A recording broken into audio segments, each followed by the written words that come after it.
তো hello friends, আমি Sandeep and আপনারা দেখছেন লার্নিং দুনিয়া 2.0 ইউটিউব চ্যানেল। তো ফ্রেন্ডস, আবারও কিন্তু আপনারা যারা অর্গানাইজার টিচার বা সংগঠক শিক্ষক নিয়োগ প্রক্রিয়ার সাথে যুক্ত চাকরি প্রার্থী রয়েছেন, তো মূলত তাদেরকে উদ্দেশ্য করে আজকের এই বিশেষ ডেটের বিশেষ ভিডিওটা কিন্তু ক্রিয়েট করতেই হচ্ছে। আপনারা সকলেই জানেন যে আপাতত রাজ্যের ওবিসি মামলাটা নিষ্পত্তি না হওয়া পর্যন্ত কোনো নিয়োগ প্রক্রিয়াতেই গতি আসছে না।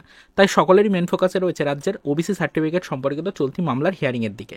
অলরেডি আমরা জানি যে সুপ্রিম কোর্টে একের পর এক ডেট পরিবর্তিত হয়ে এই চলতি মাসের 18 তারিখে আবারও একটি হিয়ারিংয়ের ডেট কিন্তু ধার্য করা হয়েছে এই ওবিসি মামলার। তো সেই হিয়ারিংয়ের ডেটটাও টেন্টেটিভ ডেট হিসাবে কিন্তু এখনো পর্যন্ত সিলেক্টেড রয়েছে, অর্থাৎ এখনো পর্যন্ত কম্পিউটার জেনারেটিং ডেট হিসাবেই কিন্তু সুপ্রিম কোর্টের সাইডে শো হচ্ছে। তো বর্তমান পজিশনে দাঁড়িয়ে আজকের এই ভিডিওটির মাধ্যমে আমরা দেখার চেষ্টা করব যে ইতিমধ্যে সুপ্রিম কোর্টের পক্ষ থেকে অ্যাডভান্স লিস্ট কিন্তু প্রকাশ করা হয়েছে এই 18 তারিখের ডেটের।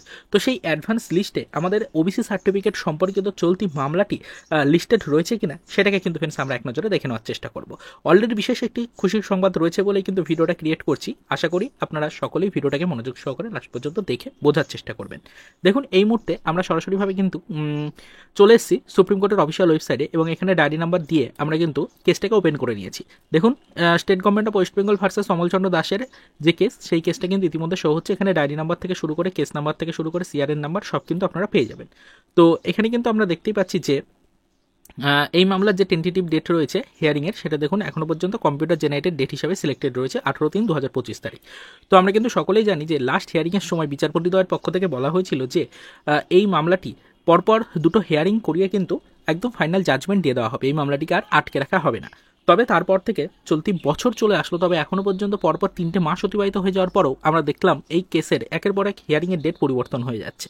নতুন করে আর কোনো মামলার হিয়ারিং কিন্তু হচ্ছে না, অর্থাৎ এই মামলার আর নতুন করে কোনো হিয়ারিং হচ্ছে না এবং এই মামলাটি নিষ্পত্তি কিন্তু হচ্ছে না। তাই চাকরি প্রার্থীরা অত্যন্ত ক্ষুব্ধ এবং অত্যন্ত হতাশ। বর্তমানে কিন্তু এই 18/3/2025 তারিখের ডেটটাই লাস্ট আপডেট হিসাবে রয়েছে, এখনো পর্যন্ত কম্পিউটার জেনারেটেড ডেট হিসাবে রয়েছে। তাই চাকরি প্রার্থীরা অত্যন্ত এই বিষয়টা নিয়ে টেনশনের মধ্যে রয়েছেন যে এই ডেটটাও কোনো কারণবশত পিছিয়ে যাওয়ার সম্ভাবনা রয়েছে কিনা এই বিষয়টা নিয়ে। তো আপনাদেরকে এইটুকুই দেখানোর চেষ্টা করছি যে 18 তারিখের অলরেডি অ্যাডভান্স লিস্ট কিন্তু প্রকাশিত হয়েছে। দেখুন, সুপ্রিম কোর্টের ওয়েবসাইট থেকে কিন্তু আপনাদেরকে দেখাচ্ছি, এই হচ্ছে সেই অ্যাডভান্স লিস্ট। সুপ্রিম কোর্টের অফিসিয়াল ওয়েবসাইট থেকে কিন্তু এই যে দেখুন অ্যাডভান্স লিস্ট নাম্বারটাও কিন্তু আপনি পেয়ে যাচ্ছেন এখানে। তো এখানে কিন্তু এটাও টেন্টেটিভ লিস্ট কিন্তু প্রকাশ করা হয়েছে যে সমস্ত কেসগুলো উঠবে এই ডেটে। তো এখানে কিন্তু পরিষ্কারভাবে আপনারা দেখতে পাচ্ছেন সিরিয়াল নাম্বার অনুযায়ী কেস নাম্বার থেকে শুরু করে যাবতীয় ডিটেলসগুলো দেওয়া রয়েছে। দেখার চেষ্টা করব 18/3/2025 তারিখের এই ডেটে আমাদের স্পেশাল যে অ্যাডভান্স লিস্ট প্রকাশ করা হয়েছে সুপ্রিম কোর্টের তরফ থেকে, সেখানে ওবিসি মামলাটা লিস্টেড রয়েছে কিনা। আমরা দেখতেই পাচ্ছি যে ওবিসি মামলাটা অলরেডি কিন্তু এখানে লিস্টেড রয়েছে, তবে কত নম্বরে লিস্টেড রয়েছে সেটা একটু দেখে নিচ্ছি। দেখুন, এই মুহূর্তে আমরা দেখতে পাচ্ছি যে পরিষ্কার উল্লেখ করা রয়েছে 92 নম্বরে কিন্তু আমাদের এই মামলাটি লিস্টেড রয়েছে। এখানে কিন্তু এসএলপি নাম্বার থেকে শুরু করে যাবতীয় ডিটেলস আপনি পেয়ে যাচ্ছেন। State government of West Bengal versus Amalchandra Das উল্লেখ করাই রয়েছে। পিটিশনারদের ডিটেলসগুলো কিন্তু এখানে উল্লেখ করা আছে। তো ফ্রেন্ডস, এখান থেকে দেখতেই পারলেন যে অলরেডি কিন্তু অ্যাডভান্স যে লিস্ট প্রকাশ করা হয়েছে সুপ্রিম কোর্টের তরফ থেকে, তো সেখানে কিন্তু আমাদের ওবিসি মামলাটা লিস্টেড রয়েছে। তো এখান থেকে বোঝাই যাচ্ছে যে ওবিসি মামলাটা কিন্তু এই 18 তারিখে ওঠার একটা চূড়ান্ত সম্ভাবনা রয়েছে। এবং যেহেতু গত দিনের হিয়ারিংয়ের সময়ই কিন্তু বিচারপতিদ্বয়ের পক্ষ থেকে পরিষ্কার করে দেওয়া হয়েছিল যে পরপর কয়েকটি হিয়ারিং করিয়ে এই মামলার ফাইনাল একদম জাজমেন্ট দিয়ে দেওয়া হবে। তো সেক্ষেত্রে হয়তো ফ্রেন্ডস এবার ফাইনাল একটি জাজমেন্ট আসতে পারে আমাদের, এবং 18 তারিখে এই মামলাটা ওঠার একটা সম্ভাবনা কিন্তু নজরে আসছে, যেহেতু সুপ্রিম কোর্টের অ্যাডভান্স লিস্টে এই মামলাটা অলরেডি লিস্টেড রয়েছে।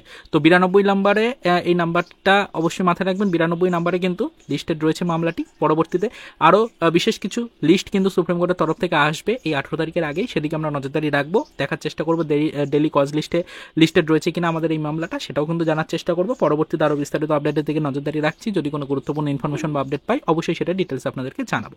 তো চলুন দেখা হবে নেক্সট ভিডিওতে নতুন কোনো অফিসিয়াল আপডেটের সাথে।